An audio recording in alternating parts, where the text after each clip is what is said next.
Right, now then, we're talking about stories like this one. You may have seen this earlier on in the week, the growing issue of human trafficking. It's one that Oscar winner Emma Thompson is seeking to raise awareness of in a series of thought-provoking short movies. We all have our own idea of what it means to take a journey, to go to a new place, physically, metaphorically and emotionally. We have a sense of excitement, anticipation, possibly even trepidation about what lies ahead. But none of us can get close to understanding what happens when you are sold, moved across borders far from your home, treated like an animal and faced with the realization that you are a slave. Young women and children from vulnerable and poverty-stricken places all over the world are targeted. People are willing to sell their daughters, sisters, friends and girlfriends.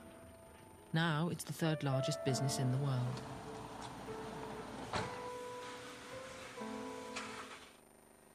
Well, Emma's here now, along with musician Phil Knight. He's behind a new CD that's released next week to promote awareness of this issue. It's great to see both of you, it really is. And when you watch something like that, and I think there's something where you feel kind of overwhelmed a wee bit. Is there actually anything we can do as individuals to help? Oh, God, yeah. Well, I mean, Phil's a very good example, actually, because as soon as he found out about that story, he went and made a CD with a great bunch of fantastic musicians to talk about the issue.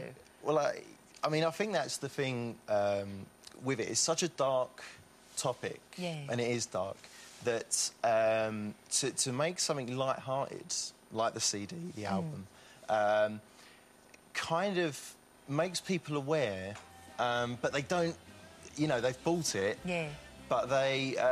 I mean, like this, it makes you feel good. Right. Yeah, and it's not pushing it in your face and making you feel overwhelmed. That's not the way to do it. You have to tell one story, one person, and say, is this something you want to be happening in the world? This is what you can do. You can either get behind this organisation, you can, you know, if you're someone, for instance, who pays for sex, do you pay someone who speaks your own language, who speaks English, for instance? Do you think that person might be, you know, have been brought here against their will?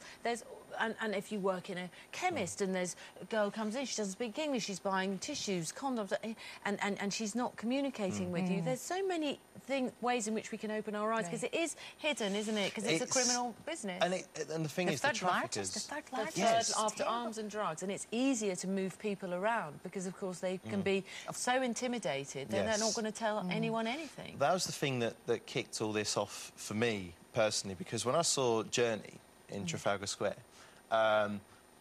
it really struck me, and there was one scene in there which was a bedroom, and the smell of this room and stuff like that, and we all know what it's like to be at home in your room. It's your comfy place, it's your, you know, sanctuary, and to turn that into a place of torture is just ridiculous. You know, you can't imagine that. And I remember that night I got home, I couldn't eat dinner, I was really, really sick about it. And there was an episode of Murphy's Law Room, just to rub salt into the wound, and it was one where he was investigating people trafficking. And there was a scene, this girl was led into this room, and, you know, there was newspaper on the bed, she was thrown in there, and she was just like an animal? Yeah, just like an animal. And bless her, she was trying to organise the room a little bit, so it was, like, homely for her. And then the guy just come in and had his way and left her alone. And that's what kicked it off for me. As a normal... I'm such a normal guy. But quite normal. You did play drums for 5 days non-stop to raise money and awareness. But, I just wanted to... I wanted to burst into that screen and sort of... And save her? Take her, just so save her. I think there is a bit of that, isn't there? There's a bit of just... I mean, because you don't need to do this, Emma, you don't, but you obviously feel very passionate about it, and I know that you've spoken yourself to people who've been victims of this. Yes, and Journey, the thing that Phil was describing was 7 shipping containers, in each container told a bit of her story. And the fact is, I do need to do it, because the fact is, if people like us, who've got a little bit of extra time, a little bit of extra money, don't do anything, fascinating. That's how the original form of slavery was. It was people who had that little bit of elbow room. You know, they're not having to work all the time. So they can look at a situation and say, this is completely wrong. We've got to do something. Yeah. That's how things get changed. And I suppose it's one of those things that you can give back, you know, because I know that, you know, you've got a daughter, you want the world to be, you know, without being St. Teresa of the Roses, you want your daughter to live in a better world. Yeah, we all do. We want our you children want to live the in a world better a better place than you found it, quite exactly. simply. No, just that is fine. And I think, you know, sometimes people really knock that, which is terribly sad, because you know, you're just trying to do something good, and this is really, really important. It is terribly important, and you know, if you do have daughters or sisters and you have heard the stories and you do find out about it, you can't really rest, can you? No, it leaves you... I mean, I'm nowhere near the calibre of Emma in my... I play drums for lots of... You know, and the people on... Shut up. I'm not having that. Oh, look, I've broken so the cool set. to be interviewed with. But, you know, the guys who did this album for us, all the singers, the musicians, there's a marching band on the album who came from Kent and charged me £30 for petrol to be there. No, but that's good, and that's what you need. You need that to happen. Yeah. You need people to sort of to do that. But they saw us down on as individuals, help, though, people watching today, what do you think they could do, Emma? Anybody well, watching I today? mean, go onto the website. The Helen Bamber Foundation I'm chair of that. And on that website, you'll find stories. Because I think the first thing you need to do is find out about it. Yeah. It's no good saying, well, there's a bad thing happening, do something now. Yes.